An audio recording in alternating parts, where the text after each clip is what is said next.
Pergi memancing di sungai yang jernih, dapat ikan bawa ke darat, berakhlak mulia, hati pun bersih, generasi Qur'ani teguh dan hebat. Masya Allah. Sudah selesai nih tausiahnya.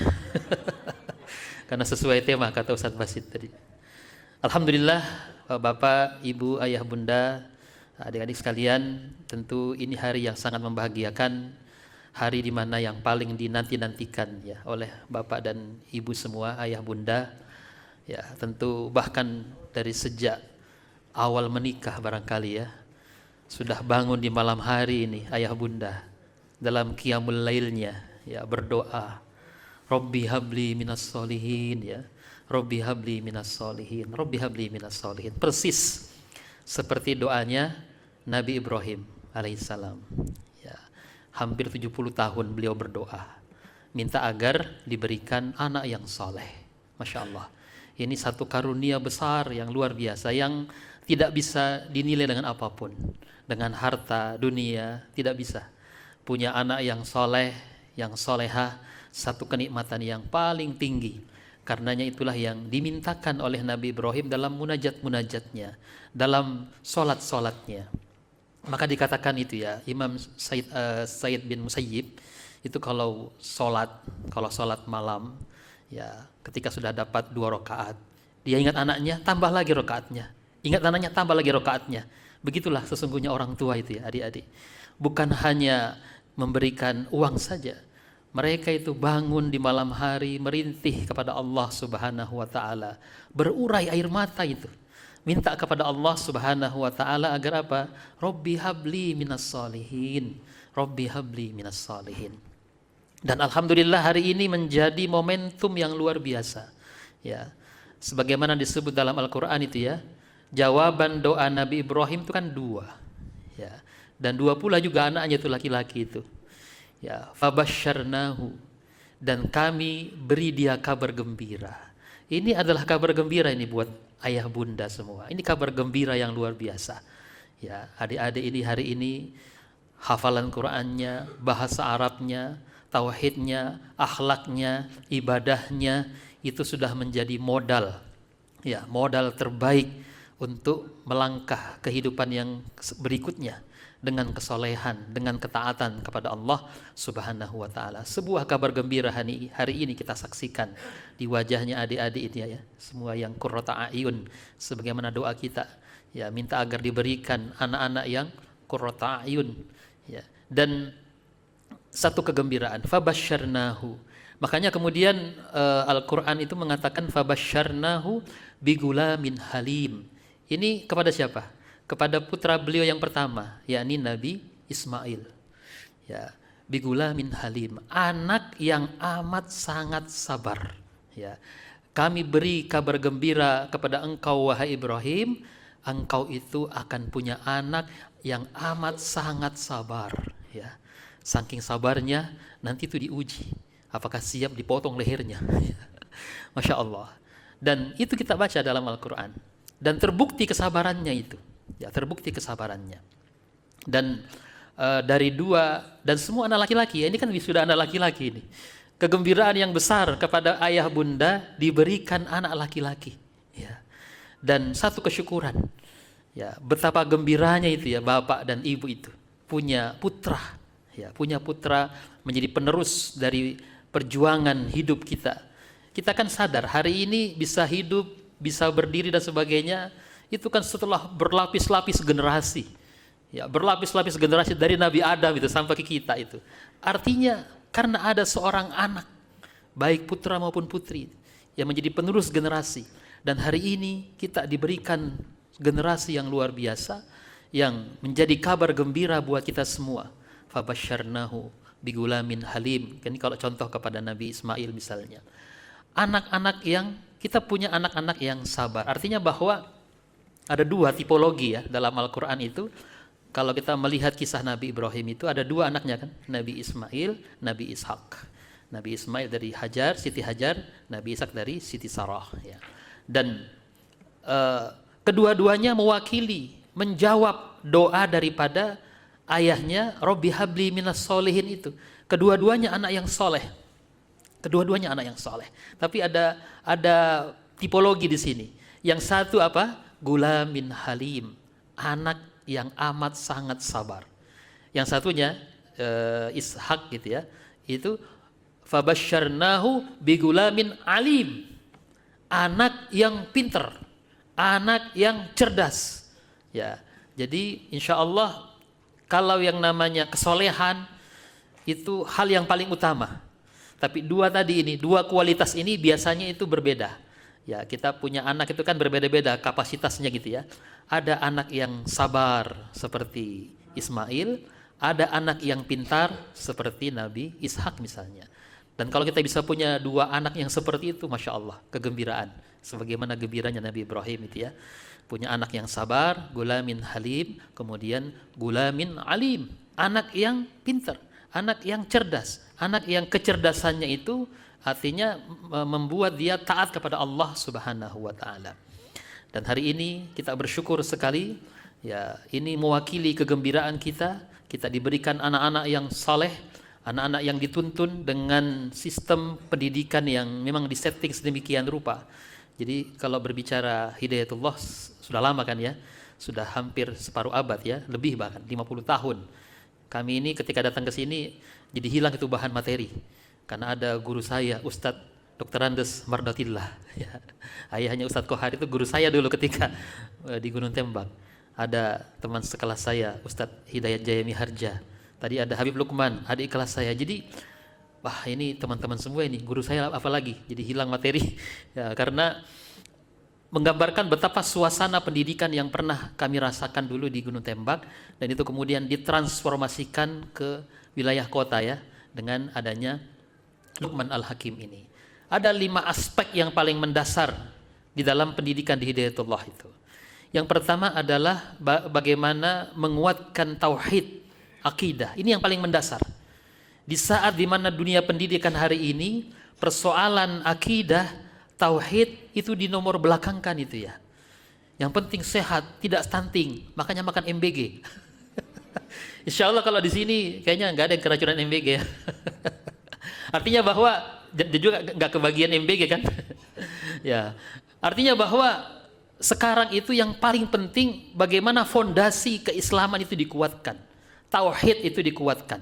Ini yang paling pertama. Tadi kan disampaikan oleh mudir kita, materi tauhid itu disampaikan di dalam materi-materi pembelajaran, matematika, mata pelajaran yang ada, diselipkan itu aspek tauhid. Makanya kurikulumnya adalah PIBT ya.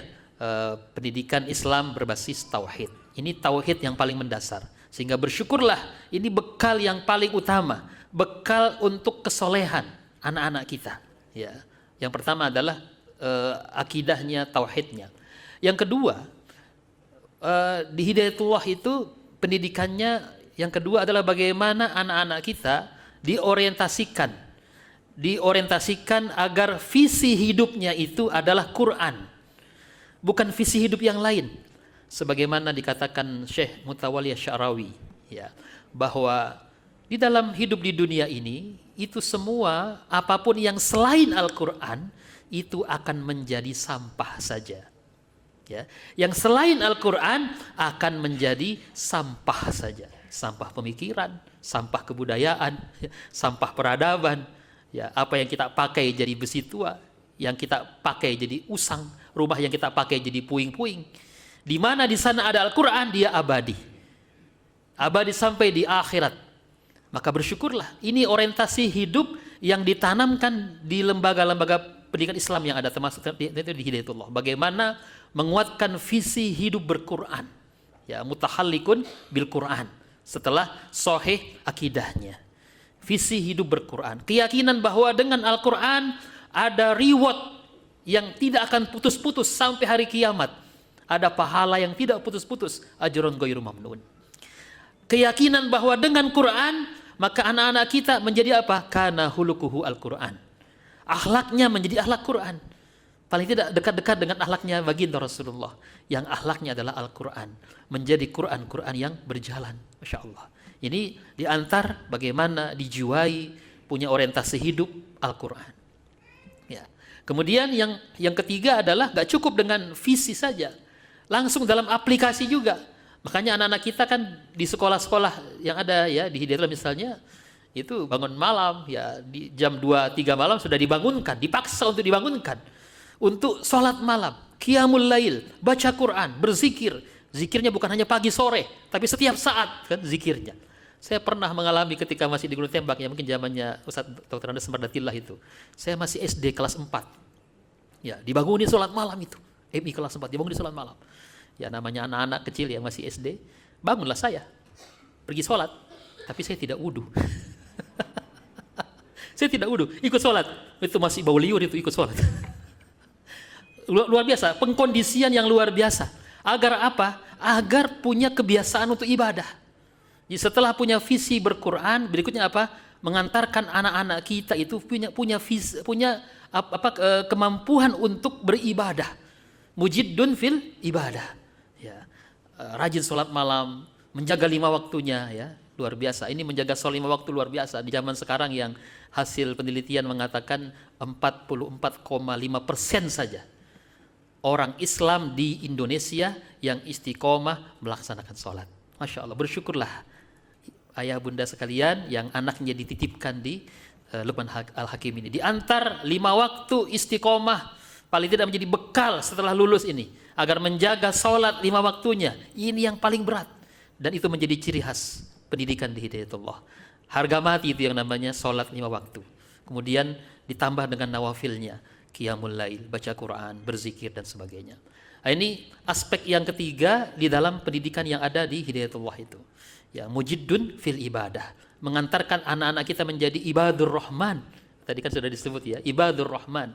Hamba-hamba Allah yang beriman kepada Ar-Rahman ini, ibadur rahman, ibadus salihin. Kemudian yang berikutnya, anak-anak kita gak cukup hanya dibekali dengan ibadah, tapi nanti dia ketika lulus harus siap terjun ke masyarakat. Ya, terjun ke masyarakat untuk berperan serta di masyarakat. Da'iyan ilallah, mengajak orang kepada Allah Subhanahu wa taala. Itu spirit di Hidayatullah seperti itu.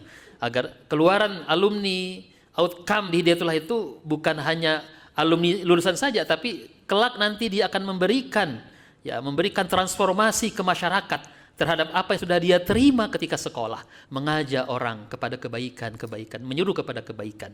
Ya, bukan hanya menjadi penceramah saja, tapi kemudian menjadi seorang dai yang mengajak kepada kebaikan. Wa da'iyan ilallah biiznihi wasirajan munira. Ini yang menjadi harapan kelak kepada adik-adik ini ketika sudah di dunia kerja, dunia masyarakat, dia tampil sebagai penyuluh, mengajak orang kepada Allah Subhanahu wa taala.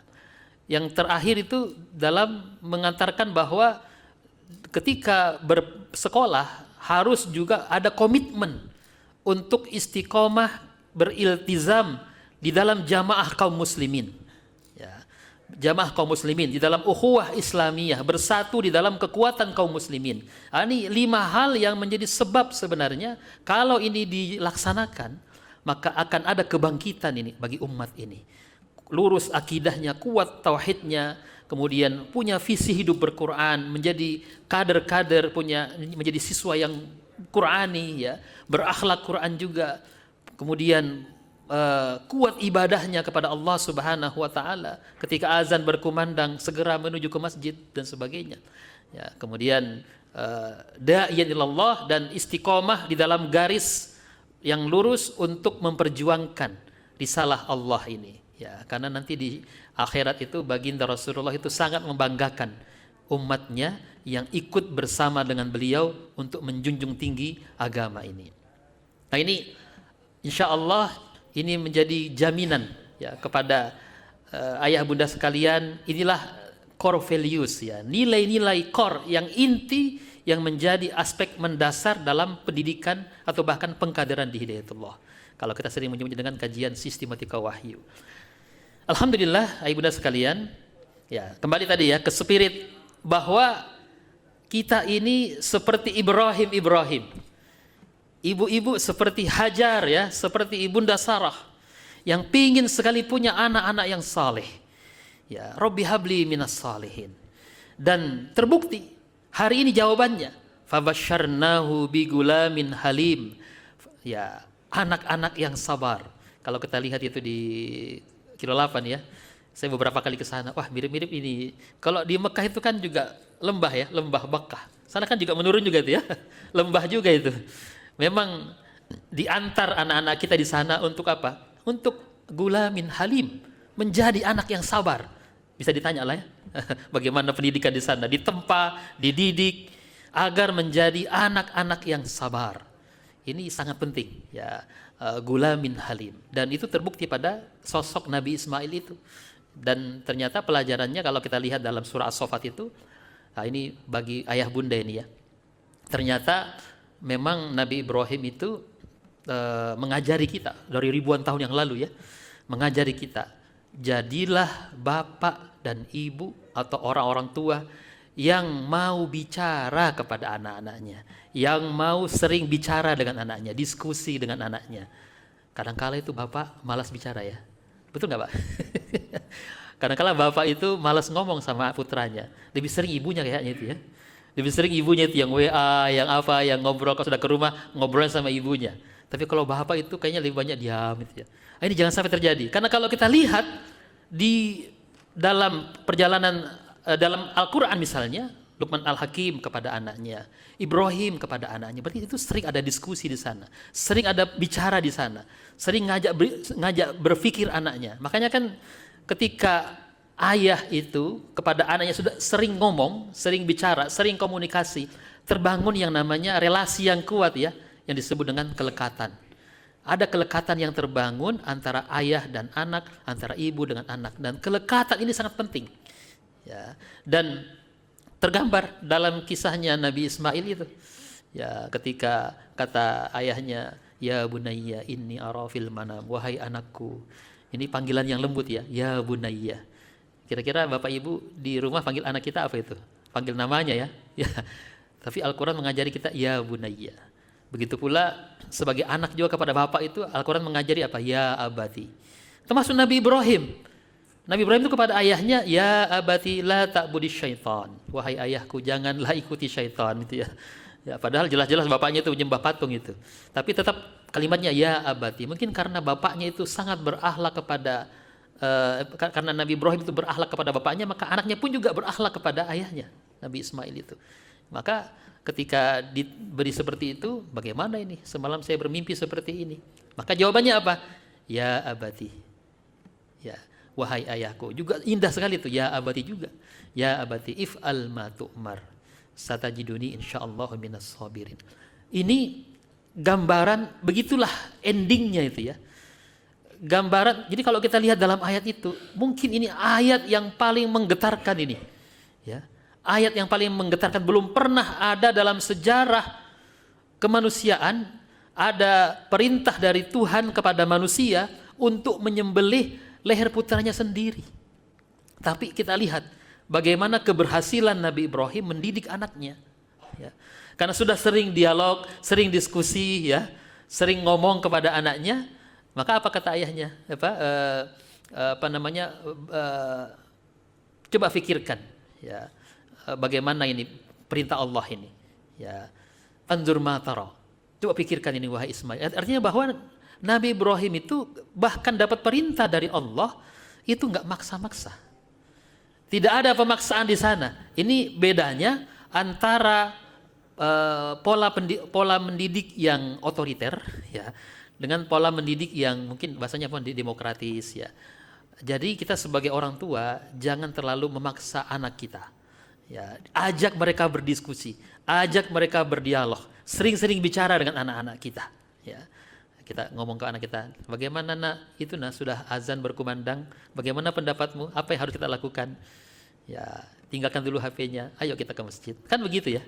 Daripada kita marah-marah, ya, kalau bahasa Jawanya apa? Bengak-bengok.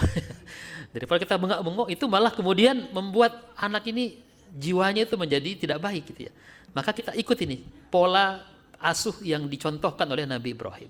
Tidak ada pemaksaan, tidak otoritatif itu ya. Tapi dengan pendekatan yang lebih manusiawi, yang lebih dari hati ke hati, ajak ngomong dan sebagainya. Ternyata itu yang lebih baik daripada dimarah-marahi, daripada dipaksa-paksa gitu ya. Masya Allah. Ini pelajaran yang luar biasa ribuan tahun yang lalu oleh Nabi Ibrahim. Sehingga apa hasilnya? Anaknya mengatakan if'al ma tu'mar. Laksanakanlah perintah Allah Subhanahu wa taala. Nah, ini pelajaran yang dahsyat tentang bagaimana menghasilkan seorang anak yang sangat sabar, ya. Dan itu insya Allah dimiliki, ya. Insya Allah, ya, biidznillah, insya Allah kita mendoakan sebagaimana perkataan Nabi Ismail, insya Allah engkau akan mendapati aku sebagai anak-anak yang sabar. Insya Allah ini anak-anak kita yang di depan ini mengatakan insya Allah kami ini gulamin halim, kami adalah anak-anak yang sabar, gulamin alim, anak-anak yang cerdas, anak-anak yang pintar, dan sekarang sudah lulus, berhasil di wisuda untuk memasuki tahap jenjang pendidikan yang berikutnya. Alhamdulillah, Bapak Ayah Bunda rahimani wa rahimakumullah, dan pelajaran ini ketika seorang orang tua, ketika pola asuhnya itu tidak otoritatif dan bahkan lawan dari itu apa? Permisif, ya. Sekarang ini kan pola asuh yang ada malah kebanyakan lebih apa? Permisif. Ya, permisif parenting, ya. Anak-anak dibiarin saja. Anak-anak dibiarkan keluyuran, dibiarin bebas, dibiarin nggak sholat, dibiarin macam-macam kan, sehingga terjadilah pembiaran. Nah, kalau ini terjadi, naudzubillah, ya. Makanya tetap sebagai orang tua kita ingin agar anak kita itu diantar menjadi generasi yang Qur'ani, yang saleh. Maka ketika selesai dari proses pendidikan yang berasrama, tentu di rumah itulah, ya. Di rumah menjadi tempat, ya, madrasah agar mengantarkan anak kita antar, jangan sampai kita bersikap permisif, ya, membiarkan begitu saja, ya. Harus kita antar bagaimana menjadi anak-anak yang saleh, menjadi gulamin halim, gulamin alim, dan bekal yang sudah didapatkan di sekolah kemarin tentang bagaimana keimanannya, bacaan Qur'annya, hafalan Qur'annya, akhlaknya dan sebagainya, ini tetap harus dijaga, dilestarikan, karena ini menjadi modal besar untuk perjalanan berikutnya.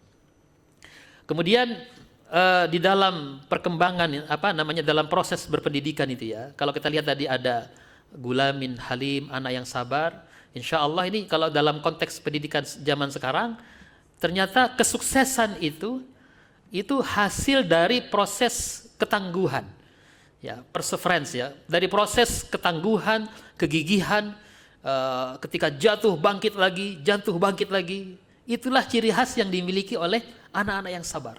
Gulamin halim itu, ya.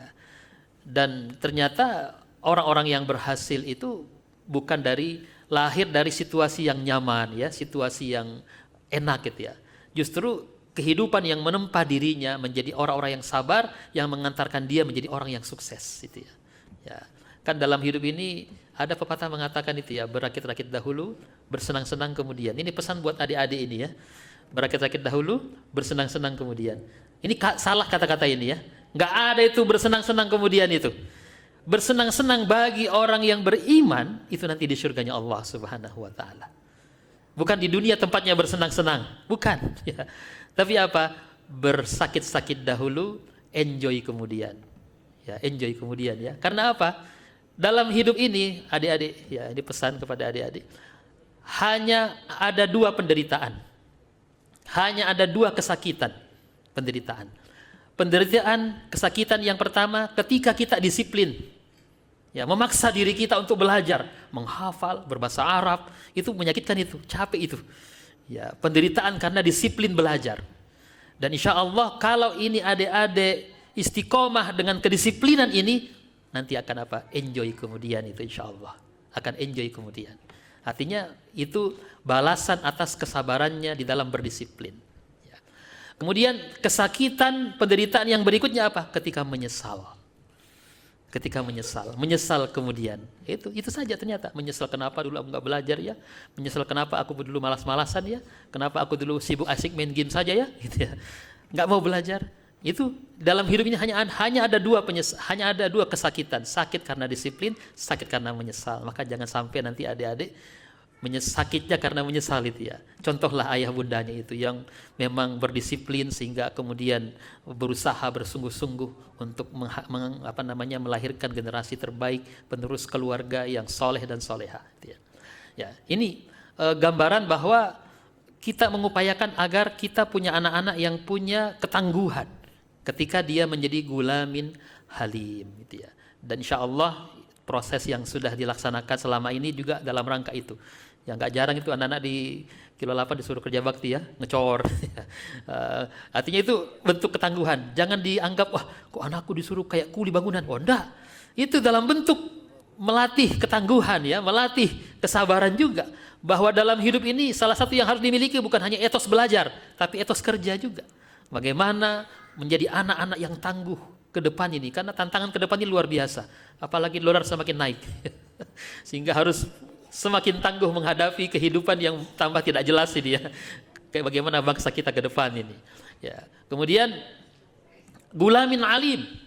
Kita pingin anak-anak kita itu cerdas, kemudian punya kemampuan, punya keilmuan yang luar biasa, dan insya Allah bekal yang sudah diberikan, kemampuan berbahasa Arab, kemampuan Al-Quran, hafalan Quran ini menjadi modal penting untuk membangun kecerdasan, membangun keilmuan di masa-masa yang akan datang sebagai milestone terbaik untuk menyerap keilmuan di masa-masa yang akan datang. Di zaman sekarang ini sangat mudah sekali yang namanya menuntut ilmu itu ya, banjir pengetahuan, banjir informasi itu ya.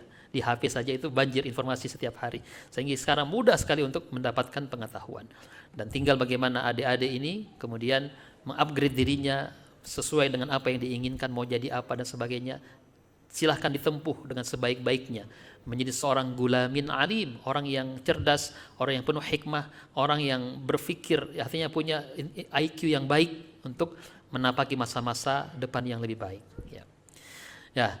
Kemudian ya tadi pesan yang luar biasa dari kisah Nabi Ibrahim itu buat ayah bunda, walaupun ini sudah pada gede-gede ya jangan dilupakan. Artinya tetap harus sering-sering berdiskusi, bicara dengan anak itu.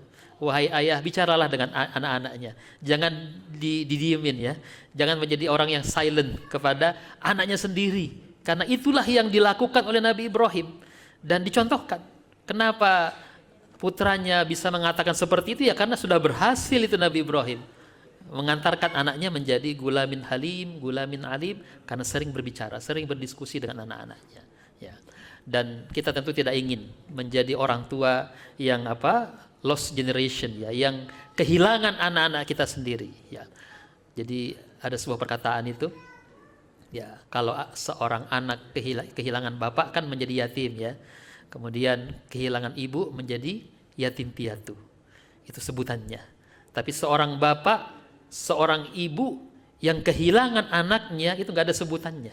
Nggak ada bahasa yang bisa membahasakan betapa sedihnya, betapa menderitanya, ya, betapa galaunya, frustasinya, depresinya seorang bapak ibu ketika kehilangan anaknya. Nggak ada bahasanya itu untuk membahasakan gambaran betapa sedihnya itu. Ya, makanya kan kalau kita lihat dalam kisah Nabi Yakub kan itu ya, ketika berpisah dengan Nabi Yusuf, sejak kecil terpisah, Masya Allah, sampai buta matanya kan, tiap hari menangis itu ya, mengadukan kepada Allah, ya inni atkubasi wa huzni ilallah, aku hanya mengadukan kesedihanku, duka laraku hanya kepada Engkau ya Allah. Itu karena berpisah dengan anaknya. Dan penderitaan yang luar biasa bagi ayah bunda kalau harus kehilangan anaknya itu ya. Tentu kehilangan di sini bukan hanya kehilangan secara fisik, tapi jangan sampai anak-anak kita mengalami kehilangan tadi, kehilangan aspek kejiwaan, agama, kehilangan tauhidnya, kehilangan Qur'annya, kehilangan ibadahnya. Ini perkara yang paling utama. Bagaimana akhlak, bagaimana ibadah, bagaimana akidah, akidah yang kuat, ibadah yang kuat. Ya, tadi kami sampaikan bahwa di ruangan ini ada teman saya Ustadz Hidayat Janmiharja. Beliau dulu waktu masih sama-sama di pondok itu pernah ceramah ya. Life is akidah and jihad. Wah, itu saya masih ingat itu. Ya, hidup adalah akidah dan jihad itu ya, Masya Allah. Jadi menguatkan akidah, menguatkan ibadah, Al-Quran, dan nanti berjihad ya, mengajak umat kepada kebaikan, itu adalah perkara yang paling prinsip dalam kehidupan kita sebagai kaum muslimin. Ya, makanya insya Allah ini menjadi bekal terbaik, dan anak-anak kita diantar menjadi anak-anak yang soleh. Kesolehan itu adalah perkara yang paling utama. Ya, perkara yang paling utama. Kami sering mungkin mengulang-ulang ya. Dulu di wisuda tahun lalu juga pernah kami sampaikan di Putri. Bagaimana ketika Nabi itu Isra Mi'raj kan, ya berjumpa dengan Nabi Adam, Nggak dipanggil itu, selamat datang anakku wahai Muhammad, ya. Tapi apa dikatakan? Marhaban bi ibnis saleh. Selamat datang anakku yang soleh, ya. Wan nabiyus soleh, dan nabi yang soleh. Nggak disebut namanya Muhammad, ya, tapi anak yang soleh dan nabi yang soleh. Ya, kemudian di lapis-lapis lain berikutnya ada Nabi Isa, Nabi Yahya. Semua itu mengatakan marhaban bin nabiyus saleh. Nabi Ibrahim di lapis lagi yang ketujuh mengatakan marhaban bi ibnis saleh. Jadi dua tuh nabi yang mengatakan ibnis saleh, Nabi Adam dan Nabi Ibrahim. Semuanya mengatakan ibnis saleh, nabiyus saleh, gambaran bahwa kesolehanlah yang paling utama. Kesolehan yang harus menjadi tujuan terbesar. Rabbi habli minas salihin. Ya, sampai nanti kemudian ketemu dengan Allah di Sidratul Muntaha, Allah mengatakan lagi, Assalamu alayka ayuhan nabi wa rahmatullahi wabarakatuh. Assalamu alayna wa ala ibadis salihin. Ya, jadi harapan terbesar Nabi kepada umatnya agar mengantarkan kita semua ini menjadi orang-orang yang saleh. Ya, minan nabiyyin wasiddiqin wasyuhada wassalihin wa hasuna ulaika rafiqa. Nah, inilah harapan terbesarnya, insya Allah semua proses yang ada ini dalam rangka mengantarkan anak-anak kita semua menjadi generasi Qur'ani, generasi yang soleh dan soleha, dan itulah yang menjadi asbab kita bahagia, gembira, ya, melihat anak-anak kita yang qurrata ayun hari ini, ya, sudah sangat qurrata ayun, dan itu menjadi kabar gembira. Fabasyarnahu, diberi kabar gembira kita oleh Allah Subhanahu wa taala, menjadi jawaban atas doa-doa ayah bunda selama ini, ya. Ya, selama ini berdoa setiap malam bermunajat, Robbi habli minas solihin, Robbi habli minas solihin. Sekarang jawabannya sudah ada di depan mata kita, para ayah bunda sekalian. Satu kesyukuran yang luar biasa. Tinggal nanti bagaimana berikutnya, ya, terus kita kawal, ya. Kita kawal anak-anak kita ini tauhidnya. Ya, jangan berhenti untuk belajar tentang tauhid, ikut kajian-kajian tauhid. Kemudian Al-Qur'annya dijaga, ditingkatkan hafalannya. Kalau bisa 30 juz kan itu luar biasa sekarang, ya. Dapat beasiswa dari mana-mana kan untuk bisa kuliah kedokteran, itu syaratnya sekarang cukup dengan hafal Quran 30 juz. Bisa daftar beasiswa kedokteran misalnya. Tinggal ditingkatkan level hafalannya. Kemudian ibadahnya kepada Allah Subhanahu wa taala, akhlaknya, bekal yang luar biasa yang sudah didapatkan buat adik-adik sekalian, dan itu menjadi asbab kegembiraan semua ayah bunda pada hari ini, ya. Mungkin itu yang bisa kami sampaikan. Mohon maaf